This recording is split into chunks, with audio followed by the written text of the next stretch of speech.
FatCat MotoParc's the location for the opening round of the Maxxis ACU British Motocross Championship. Coming up is the second MX1 Moto, but first...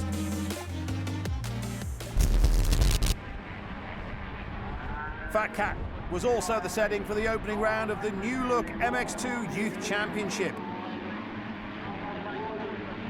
The series is a showcase for the country's hottest young talent.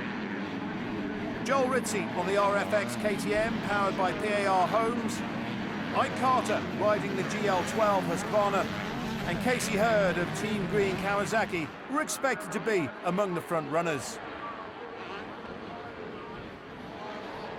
Eventually, it was Ritzy who doubled up for what would be a comfortable win ahead of Dominic Lancet on the Verde Substance KTM and Manchester Motorcycles Husqvarna of Kyle McNichol.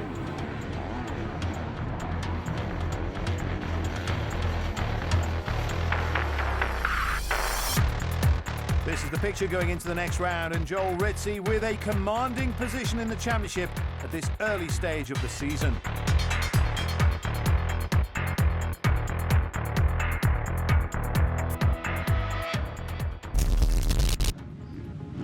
It's the final action of the weekend at FatCat, and despite everything that's been thrown at it, the track has held up very well. So congratulations to the organising club on what has been a challenging weekend.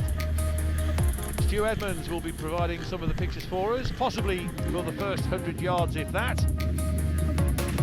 John Simpson dominated the opening race. Will he have it all his way again this time? We're expecting the 15-second board to be raised any moment, and there it is. Tension rises, engage gear, heads down as 5 seconds is up, focus on the gate. And away they go as we hitch a ride with Stu Edmonds on the CCM Racing Husqvarna. A good start for Tommy Searle, better from him this time, so too Harry Cullis. It looks like the whole shot award goes for Jake Millward as down goes Edmonds. Millward leads with Cullis in second and Simpson third. Still not sure what happened at the start with Edmonds and whether anyone else was involved.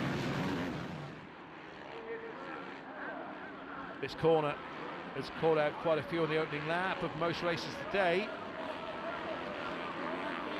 Looks like doing the same again as a couple of riders find themselves taking a shortcut.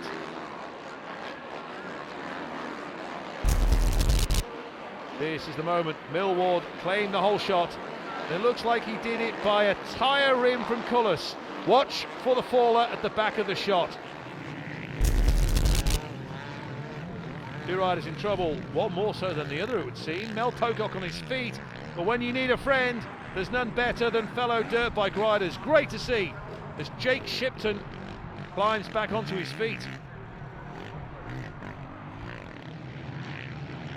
Still Millward from Cullis and Simpson.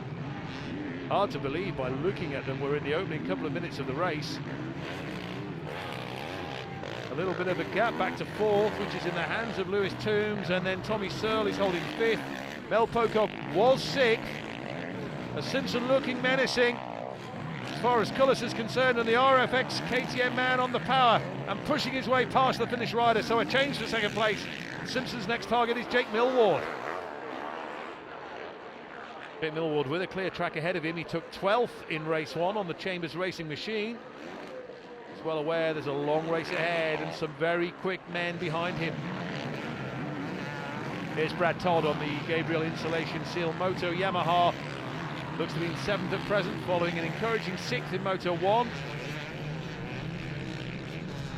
No, Sean Simpson has caught and passed Jake Millward, and there is something of an inevitability about that. So Simpson, who had around 3/4 of a minute to spare when he took the checkered flag in Moto 1, looking for a repeat of the same this time around. Oh, now then, what's happened here? Simpson goes offline, and that allows Millward to retake the lead. This is Dan Thornhill, number 95, the Cab Screen Dios Group Racing sole representative following the retirement of Harry Cullis. On board the Husqvarna of Declan Whittle.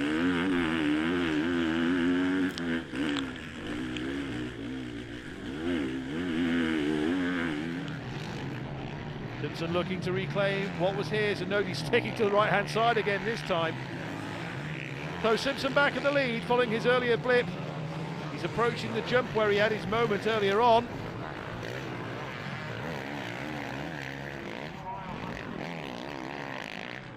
Over he goes, points his front wheel to the right, so no repeat this time.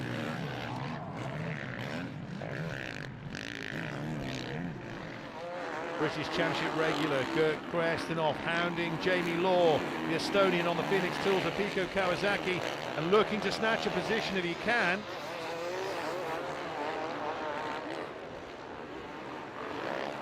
There goes a tear off. Meanwhile, Ryan Houghton has come into the picture, and I was thinking Krasnov was going to pass Law, but he's just lost a position to Houghton, and Houghton now has designs on Jamie Law.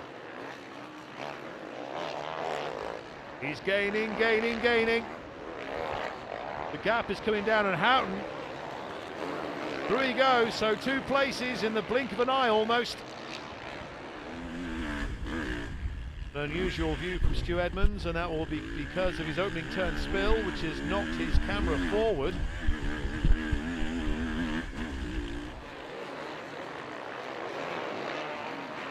Tommy Searle with the bit between his teeth, and he moves up to second at the expense of Jake Millward. Or does he? Yes, he does. So the BOS factory whole shot Kawasaki man, who would have been desperately disappointed with how Moto 1 went, looking a little bit more like his old self here in Moto 2. Millward slipping back to third, but no great shame when the 2 men in front of you are Grand Prix regulars.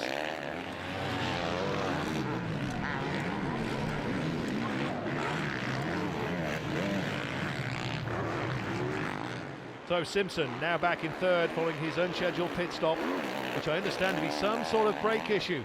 That could well be because of what happened when he landed off the track at the start. So he must pass Jake Millward for a third time if he can. Who knows whether the fix was temporary and if he'll make it to the finish line. Meanwhile, Searle looking solid in first. Here comes Sean Simpson. And there's certainly nothing wrong with the throttle as he blips across the sand.